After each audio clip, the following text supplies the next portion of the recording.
Oh, hello. Hi. It's George as usual. Good to see you. Have a seat.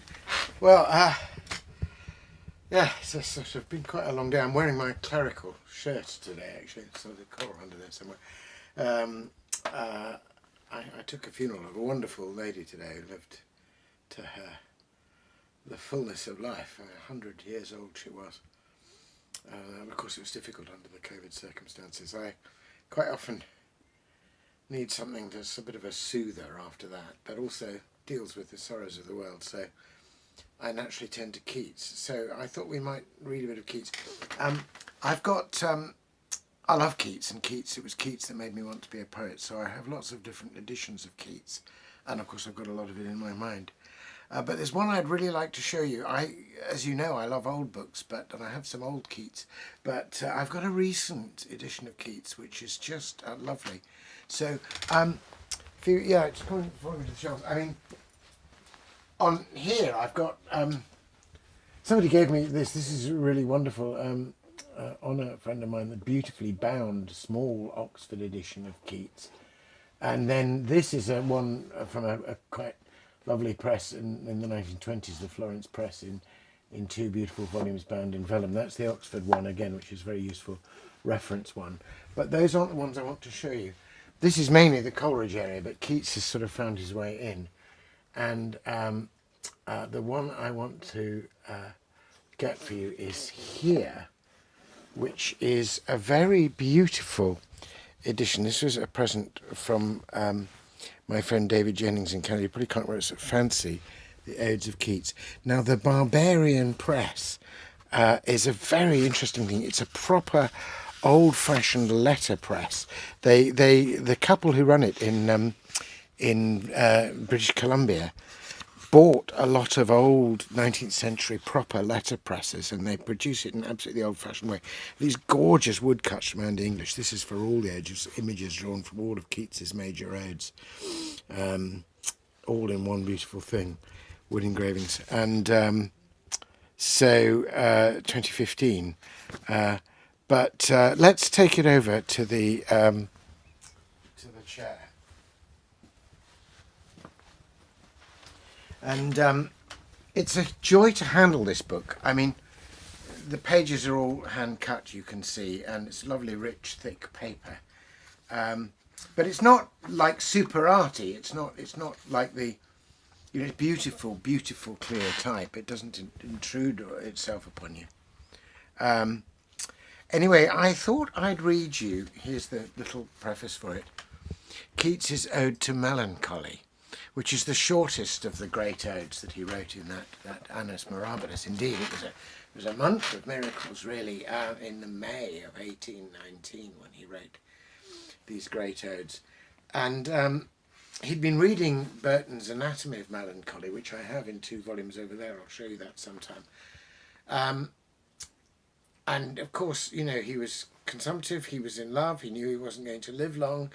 He had every reason to be melancholy, and yet he also had this profound appreciation of beauty. And this is the poem that brings those two things together in the most astonishing way.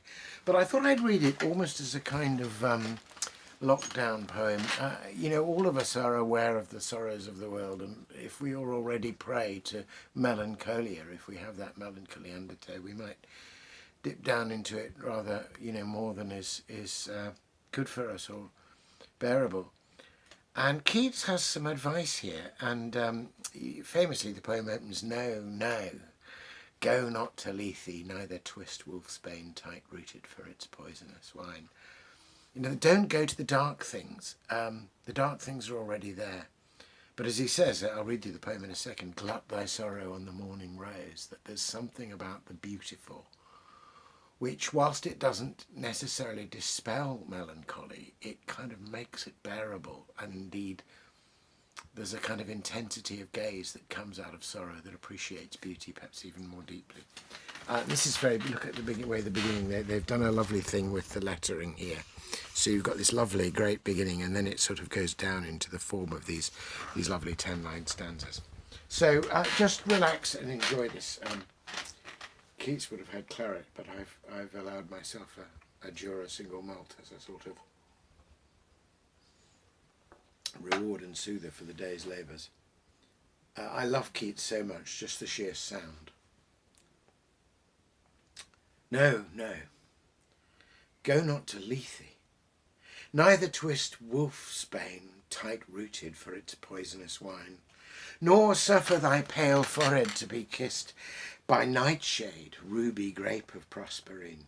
Make not your rosary of yew-berries, nor let the beetle nor the death-moth be your mournful Psyche, nor the downy owl a partner in your sorrow's mysteries. For shade to shade will come too drowsily and drown the wakeful anguish of the soul. But when the melancholy fit shall fall sudden from heaven, like a weeping cloud that fosters the droop-headed flowers all, and hides the green hill in an April shroud, then glut thy sorrow on the morning rose, or on the rainbow of the salt sand wave, or on a wealth of globed peonies, or, if thy mistress some rich anger shows, imprison her soft hand and let her rave. Feed deep, deep upon her peerless eyes. She dwells with beauty, beauty that must die, and joy, whose hand is ever at his lips bidding adieu, an aching pleasure, nigh turning to poison whilst the bee-mouth sits. Aye, in the very temple of delight, veiled melancholy has her sovereign shrine, though seen of none save him whose strenuous tongue can burst joy's grape against his palate fine. His soul shall taste the sadness of her might, and be among her cloudy trophies hung. Oh, astonishing poem. Burst joy's grape against his palate fine. That poem first burst upon me when I was an ardent 16 or 17-year-old, and the mixture of melancholy and beauty and sensuousness and yearning was just intoxicating. But here am I'm 62 now, and I still find this poem enchanting and re-enchanting. Indeed, as you probably noticed, although I had the text in front of me, I was partly just saying it from memory.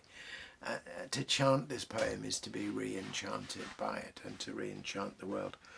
The Andy English, in doing the engravings here, has done quite a dark engraving for the the beetle and the death-moth and the downy owl and so on. Actually, I think if I'd done it in that space there, I would have put the rainbow of the salt sand wave or the morning rose.